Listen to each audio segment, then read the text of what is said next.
Hey, what's up, everyone? Welcome back to Babylon Talmud. Today we're studying Daf Yud Tes, Daf 19 of Masechta Yoma. It's an interesting daf. It might be a little bit long. Can't tell. Well, can tell a little bit. The first Amud kind of talks about different offices of the kohen gadol and where they were located in the Beis Hamikdash, and and then other related Gemaras about what we've been talking about for the past 2-3 weeks, which is the kohen gadol pre Yom Kippur, Beis Hamikdash. Let's just go weiter. So the last thing that we talked about yesterday was a new Mishnah where the Shluchei the Ziknei Beis sent the kohen gadol to work on to the Lishkas Beis, to Aliyas Beis Avtinas, which is where, of course, they prepared the Ketores. So we're continuing from there. So says the Gemara at the very top of Yud Tes Amud Aleph, Tana lelamdu chafinu. So we learn a brisa. How come these Ziknei Bezdin? How come they dropped off the Kohen Gadol by the Aliyas Beis of Tinas? The answer is to lelamdu chafinu, to teach him how to properly take the fistful of Ketores and prepare the Ketores on Yom Kippur. Now, my understanding is that this is not necessarily talking about Davka and Erev Yom Kippur. This was every day of the 7 days of quarantine, which is interesting because right before then, we're kind of discussing Erev Yom Kippur, and then it seems like after this also, I think that we're talking about the night of Yom Kippur, yet this little piece here I think would be every single day, if I'm not mistaken. Amar Rav Papa says, Rav Papa shtei lishachos hayulo l'kohen gadol, achas lishkas parhedrin v'achas lishkas beis avtinas. Okay, so it says Rav Papa that the kohen gadol had two offices in the Beis Hamikdash. One of them was the lishkas parhedrin, where of course we know that that's where he was quarantining for a week, that's where he slept. And one of them is the Lishkas Beis Avtinas, where they would prepare the Ketores. Achas Batzofin v'achas Badarim, one was in the north of the Azara, and one was in the south of the Azara. Achas Batzofin Ditnan. So we know that one of the offices was in the north of the Azara, as we learned in the Mishnah. Vav Lishachos Hayu Ba'Azara. There were 6 offices in the Azara.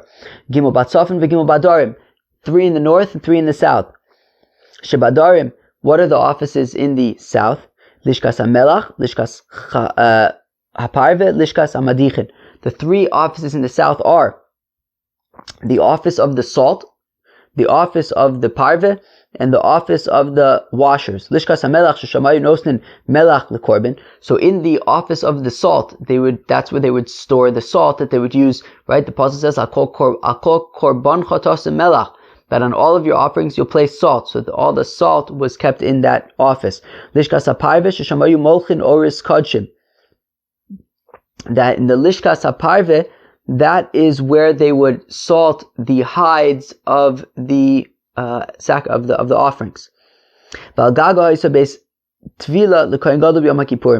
on the roof of the Lishkas HaParve was a mikveh where the kohen gadol would go to the mikveh on Yom Kippur. Lishkas HaMadichin, the office of the washers, Sham Ayu Madichin Kirvei Kodshim. In the office of the washers, that's where they would wash the intestines of the offerings. Umisham Mesiba Ola Legag Beis HaParve. And from the Lishkas HaMadichin, there was a stairway that led to the roof of the Lishkas HaParve, where the mikvah was for the kohen gadol on Yom Kippur. Very interesting. Gimel Shebatzofin, what were the 3 offices in the north of the Azara? Lishkas HaEitz, Lishkas HaGola, Lishkas HaGozis. The office of the wood, the office of the Gola, of the exile, and the office of the hewn stone. Lishkas HaEitz. Amr Eliezer ben Yaakov shachachni ma'ha'isa mishameshes. Rabbi Eliezer ben Yaakov says that he forgot what the purpose of the Lishkas HaEitz was. Abba Shalom says Abba Shalom Lishkas Kohen Gadol ha'isa. Achorei shtein. That it was the office of the Kohen Gadol and it was behind the other 2, the Lishkas HaGola and the Lishkas HaGozis. V'gag shloshtan shaveh, and the roof of all 3 offices was equal. Okay, So we see that was taka an office of the kohen gadol, and we're saying that it was in the north of the Azara. So there you go. Continues the Gemara. Lishkas Agola. What is this office of the exile? Shamaya Bor Agola. There was the pit that was dug by the people of the exile. V'agalgo nasun olav. And there was a wheel on top of it that they would use to draw water. Misham misapkin mayim l'chol Azara. And from there they would provide water for the entire Azara. Interesting. Lishkas Agazis. And then the office of the hewn stone, Shamaya Sanhedrin Shel Yisrael Yosheves, that is where the Sanhedrin would sit. Vidonas HaKohanim, and they would judge the priests. Umishaninta B'Psul, and if there was a fellow who they found some kind of a psul, some kind of issue with him, so he would wear black clothing, wrap himself in black clothing, v'yotza, and you would have to leave the premises. They didn't find any issues with him. So he would wear white clothing. And he would go in and serve with the rest of the kohanim. What are we talking about with this, by the way? Is it like, what kind of psul? Like at what stage would they like check him for psuls? I don't know. What, like each time there was like a new mishmar, would they have to like check in with the Lishkas Agazis to make sure that there's no issues? And if there's an issue, they has to leave. If not, he can go serve.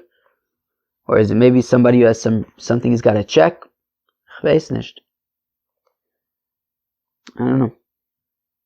All right. Fine. So what do we see? So we saw that in the north there was this Lishkasa Eitz, and Abu Shaul says that it was an office of the Kohen Gadol. Okay. Fine. Weiter. Achas B'darim, there was an office in the south. The Tanan, as we learned in the Mishnah, Shiva Shairim Ayu B'Azar. There were 7 gates of the Azar. We just said that there were 6 offices and there were 7 gates.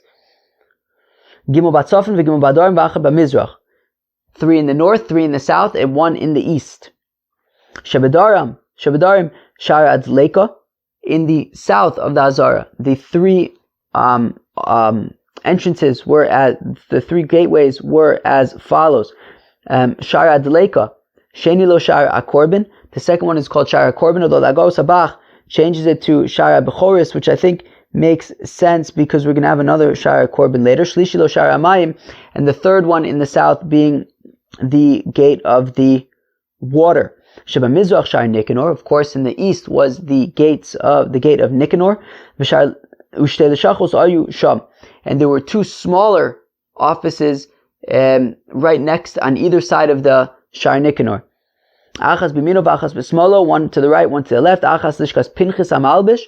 1 was the office of Pinchas, the dresser. Right, we learned about him in Masechta Shkolim. V'achas lishkas Osechavitin, and the other office by the Shar Nicanor was the office for those who would prepare the Minchas Chavitin. Okay. Shabbat Sofin, the gates in the north, Shar Nitzotz. Okay, there's the gate of the spark. Uchmenach Sadra Aya, and it was like a sort of portico. Ve'aliyah Benuya Lo Agabav, and there was a like second floor on top of it. So it's like kind of an open gate with a floor on top of it. V'sham Kohanim Shomim Milamayla V'Levim Milamata, and the Kohanim would guard, not necessarily to protect, but more that, to show respect to the Beis Hamikdash, that there are people guarding. That so you would have the Kohanim would guard from above, and the Leviim would guard from below. Okay, and the Gosabach makes a little edit over here. Ufesa Chayelo Lechel, and there was an entrance way from the Shar Nitzotz to the Chel, which of course we learned was that 10 amma space between the Soreg and the walls of the Azar. We said that there were, I believe, 12 stairs there, I think we said. Okay. Sheni Lo Shara Korban, Shlishi Lo Shara Beis HaMoked, and then additionally in the north of the Azara there was the gate of the Korban and the gate of the Beis HaMoked, which we learned about the other day. Vitanya, we learned in a brayso, chomish tvilos v'asar kiddushin tova kohen gadol mekadosh bo bayom, that on Yom Kippur the kohen gadol would go to the mikveh 5 times, and he would also wash his feet and his hands 10 times. V'chulen b'kodesh, and all of them were in the holy part of the azara. Al gag beis haparve, in the mikveh, on top of the beis haparve, where we said that there was a mikveh.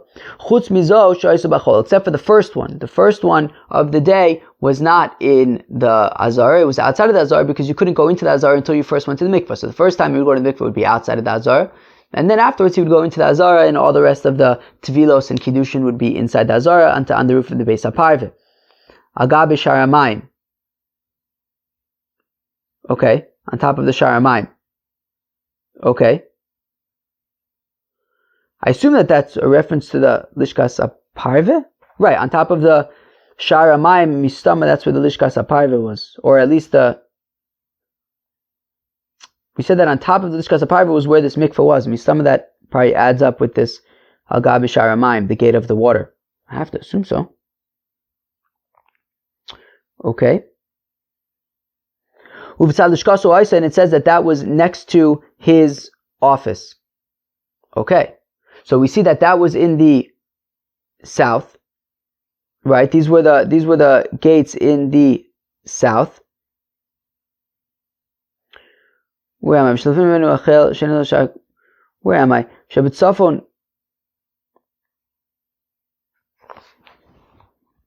Wow, okay, wow, I think I just confused myself a little bit there. Okay, one second, let us take a step back for a second. We said at the very beginning, like on the 10th line of the page or something, that the Lishkas Beis HaParveh was in the north of the Azar, right? Or in the south? Oh gosh, this is getting confusing. Shebadarim Lishkas HaMelech Lishkas HaParveh. Okay, the Lishkas HaParveh was in the south of the Azar. Okay, now, let's read this brisa again. V'tanya chomesh tvilos v'asar kiddushin tova kohen gadol mekadosh bo bayom. That on Yom Kippur the kohen gadol would go to the mikveh 5 times and wash his hands and feet 10 times. V'chulim b'kodesh, all of them were in the kodesh al gag beis haparveh, and that was all on the roof of the beis haparveh. And we said that the beis haparveh was in the south of the Azar. Fine. Chutz mizo, with the exception of one of them, shayse b'chol al gab sharamayim. With the exception of one of them that was outside of the Azara, and that one was on top of the sharamayim. Okay, so all of the other ones were in the Lishkas HaParveh, which was in the south, and you would go to the mikveh on top of there. And then the first one, however, was on top of the sharamayim, and we said that the sharamayim just now, we just said that was in the north. As we said, Shabbat Tzafon, Shara Nitzotz, Binina, right? And we said, Shara Nitzotz, and then we said, V'sheni lo, Shar Korbin V'shlishlo Shar. Oh God! Now I just confused myself again. Wait, where was the Sharamayim then? Oh God, this is bad news. Wait, oh, that was in the Shabadarim Shar Adleka Sheni lo Shar Korbin Shlishlo Sharamayim. And what did we say earlier? Oh God, this is no good. Vidarim. Oh, so I guess that the Sharamayim and the Lishkas HaParveh were both in the south. Oh, all right, sounds good to me. Okay, but.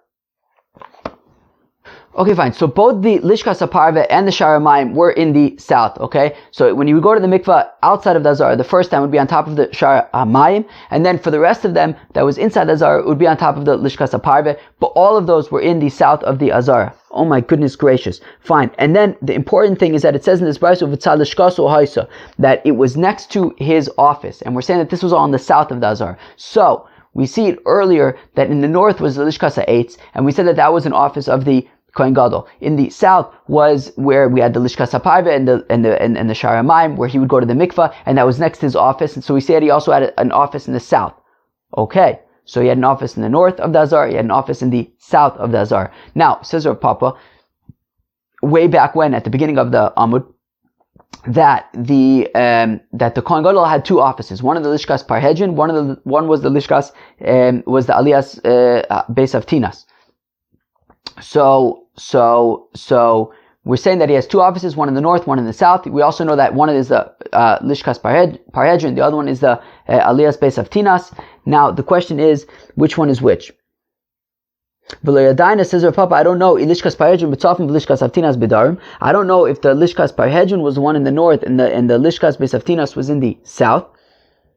Or Lishkas Beis Avtinas b'tzafim v'Lishkas Parhedrin b'darim. Or if the Beis Avtinas was in the north and the Lishkas Parhedrin was in the south. So he doesn't know which one's in the north, which one's in the south. And Mistabra, the Lishkas Parhedrin Bedarim, Havoy. And Rav Papa wants to argue that it's logical to say that the Lishkas Parhedrin was the one in the south. How come? My time, why? Makdim ka'i umesech es ragla v'tavil v'azul etzafon v'gomer chafino. Let's start again. Makdim ka'i umesech es ragla. If he wakes up in the morning and he goes to the bathroom, v'tavil, and it makes sense to say that so if we say that the Lishkas Parhedrin, where he's sleeping, is in the south, so it makes sense, because he'll wake up in the morning, he'll go to the bathroom, immediately after that, we just said that the mikvah, where he goes to the mikvah, is in the south, right? We said the Sharamayim, the Beis HaParveh, was in the south. So that's where the mikveh would be. So it makes sense to say that the Lishkas Parhedrin, where he's sleeping, is right next to where the mikveh is. So he can go to the bathroom, go to the mikveh. V'azul etzafon, then he would go to the north. V'gomer chafina, he would go to the Lishkas Beis Tinas, where he would go over the Ketoris.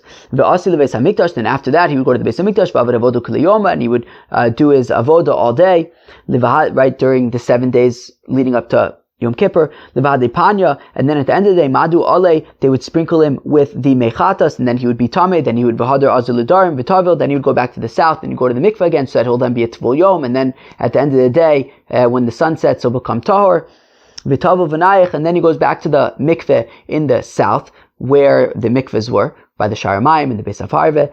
So, and then V'nayich, he would go then to the Lishkas Parhedrin where he was sleeping, and that's where he would go to bed. So that makes sense, Kilu, just in terms of practicality. It would make sense to say that the Lishkas Parhedrin where he was sleeping was in the south, because that's where the mikvahs were. So it makes sense. He would wake up in the morning, go to the bathroom, go to the mikvah, then go to the north to the Lishkas Beis Tinas, prepare the Ketoris, and then do the Avoda, come back at the end of the day, after he gets sprinkled with the Mechata, so go to the mikveh, and then go back to his room, essentially. The Yoma Lishkas Parhedrin Bitzofin, because if you say that the Lishkas Parhedrin where he sleeps is in the north, and the Lishkas Beis Tinas is in the south, well then, Makdim Kayu Mesech Ragla V'azul Adarim, well then basically he wakes up if you say that, so then Lishkas Parhedrin is in the north, that means that he wakes up in the morning in the north. He schleps down to the south to go to the mikveh, where the mikveh was, V'tavil, and he goes to the mikveh, v'gomer chafina, and then we're saying that if according to this version, the Lishkas Beis Tinas then would be in the south. So then once already he goes to the mikveh in the south, he then stays there and he learns how to do the Ketoris. V'asi leBeis HaMikdash, then he goes to the Beis HaMikdash, v'avad avoda kula Yoma all day lahade panya, and then towards the evening Madu Ale, they would sprinkle him with the mechatas, and then he would be tameh. V'hadar azul lidarim v'tavil, and then he would go back to the south in order to go to the mikvah, and then he would have to schlep back to the north of the Azar, where we're arguing, according to this version, was the Lishkas Parhedrin, and that's where he would then go to sleep. So according to this, right, are we going to make him schlep around so much, right? Because according to the second version, if you say that the Lishkas Parhedrin is in the north, that means that he's sleeping in the north. The first thing he does in the morning, he goes to the bathroom, then he schleps down to the south, where the mikveh was. After that, he goes and does the Ketoris, because that's where we're going to argue that the Beis Tinas was, in the south, according to this version. He then goes into the Beis HaMikdash, does the Avodah. At the end of the day, they sprinkle him with the Mechatas. He then becomes Tameh, so he goes to the mikveh again in the south, and then it becomes a Tvul Yom until the evening, and then he schleps back to the north to go to sleep. Right? So there's a lot of jumping back from the north to the south, whereas if you say that the Lishkas Parhedrin is in the south, so it's much more convenient. Right? He wakes up in the morning, goes to the mikveh, then he schleps up to the north to do the Ketoris, but then he ends up making his way back to the south, where he goes to the mikveh and goes back to sleep. But if you say that Lishkas Parhedrin is in the north, he wakes up in the north, goes down to the south to go to the mikveh, then after doing the Ketoris, he goes to the Beis HaMikdash, then he gets sprinkled with the Mechatas, has to come back to the south to go to the mikveh again, then goes back to the north where he's going to go to sleep. It's a lot of jumping back and forth, so that just wouldn't make sense in terms of practicality. But says the Gemara, actually, Allah malo, why not make the kohen gadol have to schlep around during all 7 days? Why not make him schlep around tfei more? The tzedukiu lifrosh, because after all, we have this big concern about the tzedukim. That's like a big concern of ours around the kohen gadol and Yom Kippur is these tzeduki people, and therefore, if he's a tzeduki and he's not really the shem shamayim, so then he'll say, wait, this is a big schlep, this is not what I signed up for, and he'll leave. So therefore we dafka do want to make sure that the kohen gadol is determined enough that he doesn't mind schlepping back and forth, right? That if he was a tzeduki and he really didn't care enough, so then he'll just be like, you know what, this is annoying, I'm out of here. Or perhaps that he shouldn't this shouldn't get to his head. I'm the fancy kohen gadol, and maybe whatever it might be, he might get complacent, whatever it is. So schlepping around, I guess we'll keep him kind of somewhat maybe focused on preparing for Yom Kippur, I guess. Because if you don't say like this, because actually dafka, I'll prove to you that it makes sense that we want to dafka schlep him around a little bit, because after all, we could just make the Lishkas Beis Avtinas and the Lishkas and the Lishkas Parajin right next to each other. Why do you need them on opposite sides of the Azar? Or maybe just make one office where he both sleeps and also does the Ketores in the same place. How come we have two separate offices, right? So maybe Davka, it does make sense that we specifically do want him to be moving around and, weeding out the tzedukim or making sure that he doesn't get complacent and, just stick to one place, but rather keep him moving and focused on making sure he's preparing for the avoda. All right. Wow, that got a little tricky there with the different offices. I was forgetting where I was, but all right. At the end of the day, two offices, one in the north, one in the south, and we're going to argue that it actually makes sense to say that the Lishkas Parhedrin was in the north. Okay. V'amrlo ishi kohen gadol v'chulei. So then, when the Ziknei Bezdin transferred the kohen gadol to the Ziknei Kehuna by the Lishkas Beis Avtinas. So they made him swear. They said, look, you're our messenger and the messenger of Bezdin. So Lema Tavitivtu de Rav Huna B'Rav Yeshua. So let's say this is taka a big kasha on Rav Huna B'Rav Yeshua. How come? Because Rav Huna B'Rav Yeshua says that the Kohanim are the messengers of God. This is very interesting. Because if you say that the Kohanim are our messengers, very interesting question, right? Meaning, if you say that the Kohanim are our messengers, well, one second. Me personally, Sterling Raps, I'm not a Kohen. I'm a Yisrael. Now, I'm not allowed to do the avodah in the Beis Hamikdash. So would it be, if we say that the Kohanim are my messenger, so how could it be that there's something that I'm unable to do? I'm unable to do the avodah in the Beis Hamikdash, but my messenger can do it. My messenger is a representative of me. If I can't do it, my messenger can't do it either. And therefore, Rav Huna B'Rav Yeshua wants to argue that it must be that the Kohanim are the agents, are the messenger of God. And that's why they're able to do the avodah, because, right, if we're going to say that the Kohanim are my messenger, well, the mi'ika midi da'anan lo matzina lemebar, is there something that we ourselves cannot do? Shluchei didan matzu avdei, but our messengers can do. However, these Ziknei Bezdin seem to be saying to the Kohen Gadol over here that you are our messenger. And if that's the case, it sounds like it's going to be a kasha on Rav Huna B'Rav Yeshua, because Rav Huna B'Rav Yeshua says that the Kohen is the messenger of God, but the Ziknei Bezdin seem to be saying that he's dafka a messenger of them. So listen what the Gemara answers. This is what they are saying to him. Mashbi'in anu alecha ad aiteinu v'adas Bezdin.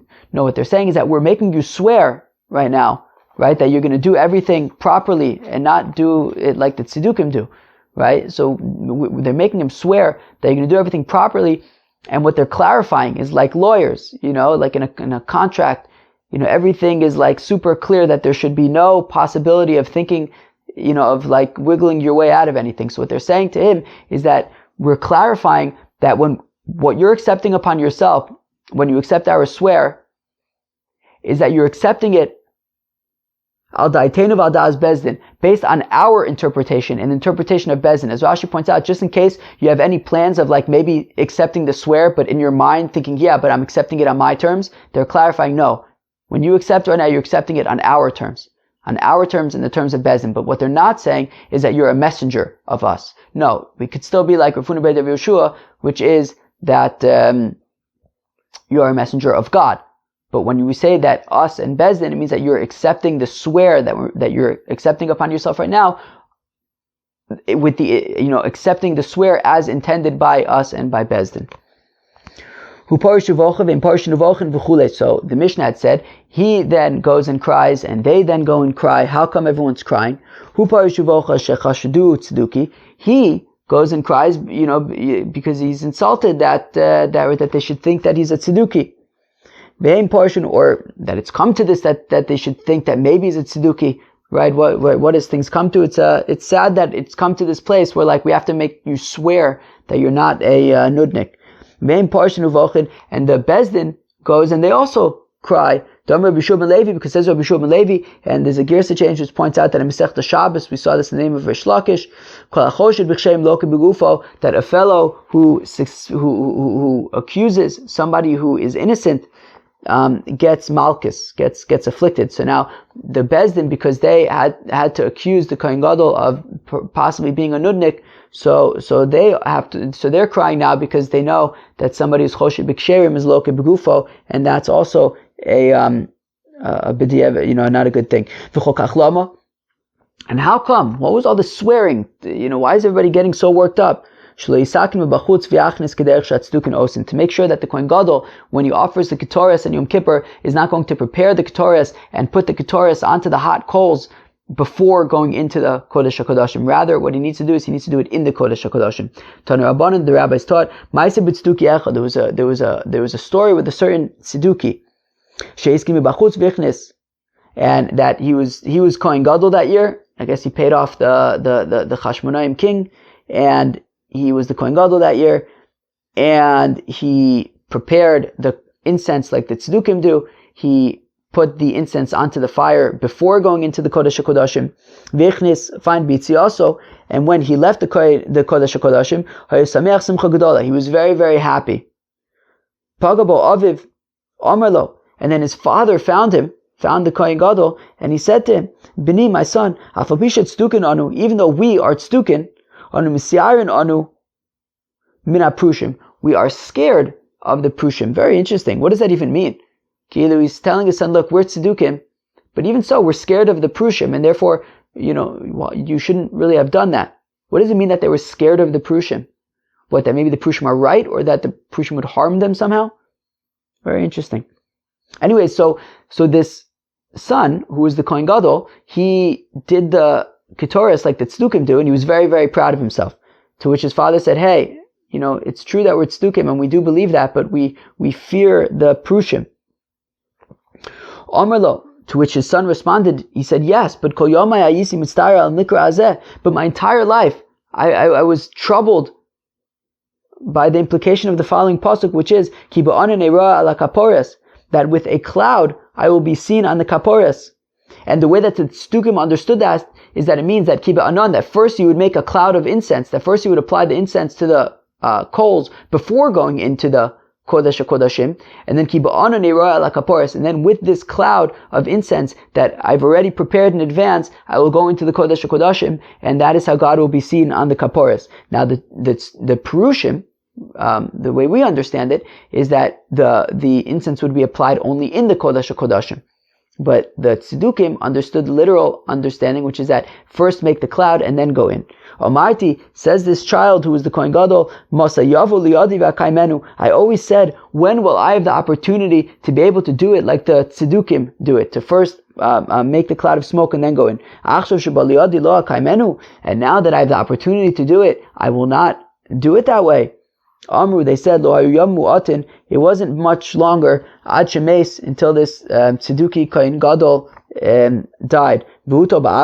And he was in the garbage. And there were worms coming out of his nose, because as Rashi points out, your nose is the first part of your body that would enter into the Kodesh HaKodashim. So from his nose, where he first entered in the Kodesh HaKodashim with the incense that he had already burned, there were worms coming out of his nose, and he was in the garbage. That those who say nigaf, that Dafka, when he left the Kodesh HaKodashim, he was immediately smitten.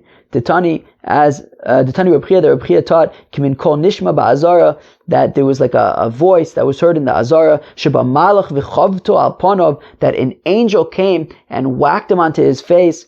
V'nichnesu echav ha'kohanim, and the other kohanim went in, umatzu kaf regel egel ben kseifav, and they saw the hoof of a calf on this fellow's back. Shenemar, as the pasuk says, v'ragleim regel yushara v'chaf ragleim kikaf regel egel, that the angels have the one leg, and the bottom of the foot, the hoof, was like the hoof of a calf. Isn't that crazy? That this kohen gadol, he did the incense like the tzedukim do, and immediately when he came out of the Kodesh HaKodashim, an angel came and kicked him onto his face, and the Kohanim came in and saw that there was like a hoof of a calf on his back, i.e., he was kicked by an angel. Crazy. So Reb Zchai ben Kvutel said that many times he read before the Kohen Gadol in Sefer Daniel. So Masni le Rav Chonon by Rav Lechia by Rav Kami de Rav. So Rav Chonon by Rav, which is interesting. I have to imagine that this is not Rav Chonon, the son of Rava, who was like a fourth generation Amor, because why would he be teaching Rav Chia, the son of Rav, in front of Rav? That he was much, I don't know why he would be teaching Rav's son. Usually, like we see, like Rav Yehuda was teaching Rav Chia Brei Rav. Mistamer Rav Chonon by Rava then is a different Rav Chonon by Rava. Kilu, not the son of Rava. Interesting. So Rav Chonon by Rava was teaching Chia, the son of Rav, Kamei the Rav, in front of Rav, Rav Zchai ben Kvuto. So he said Rav Zchai ben Kvuto with a pay. Umachule Rav Biyade Kvuto. And Rav sort of pointed with, what's the word? Signaled with his hand that it's not a pay, it's a beis. That it's kvuto, not kfuto. V'nemalei. So the Frek the Gemara, why did Rav have to make a sign with his hands? Why didn't he just say that it's a beis, not a pay? So Memar Kriyash Ma'ava Kari. Well, because he was saying Kriya Shema.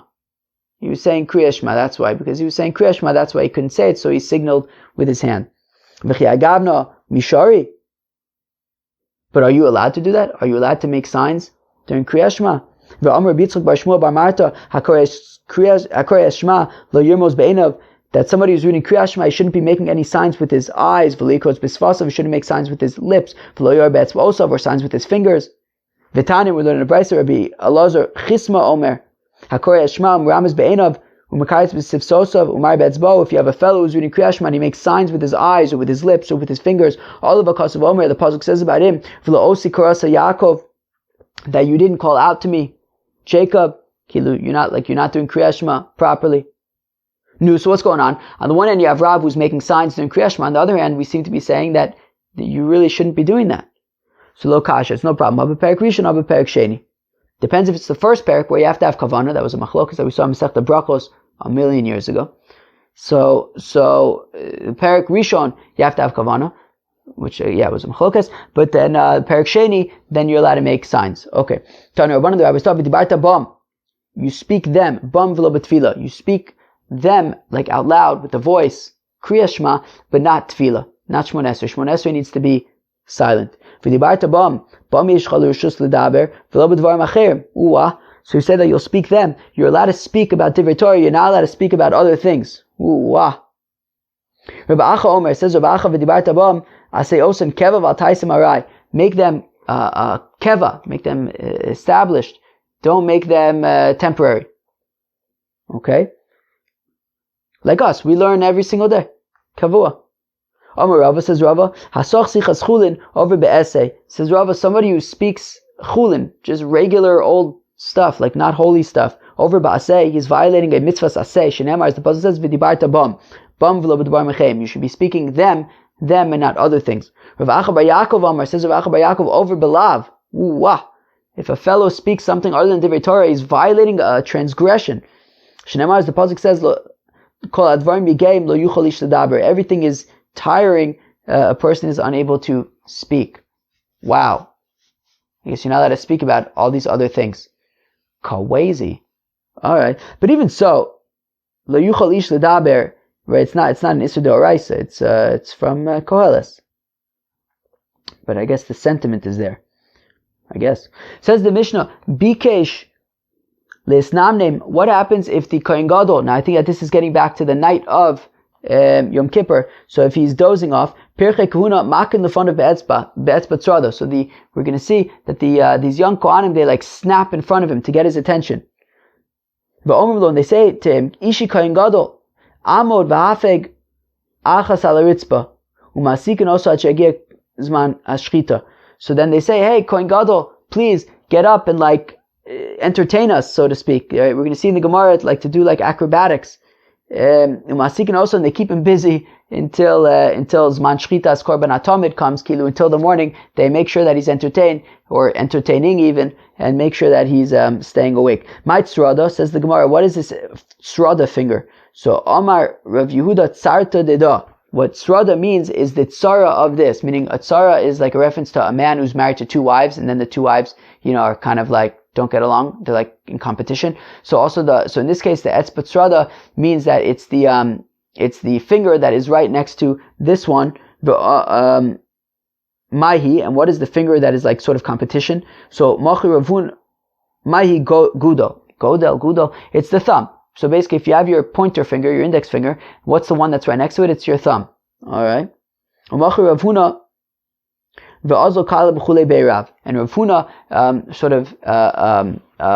what's the word called? He demonstrated what this means, and he was snapping, and the entire Beis HaMedrash heard Rav Huna snapping, and they were all it doesn't say in the Gemara that they were very impressed, but I'm sure that they were.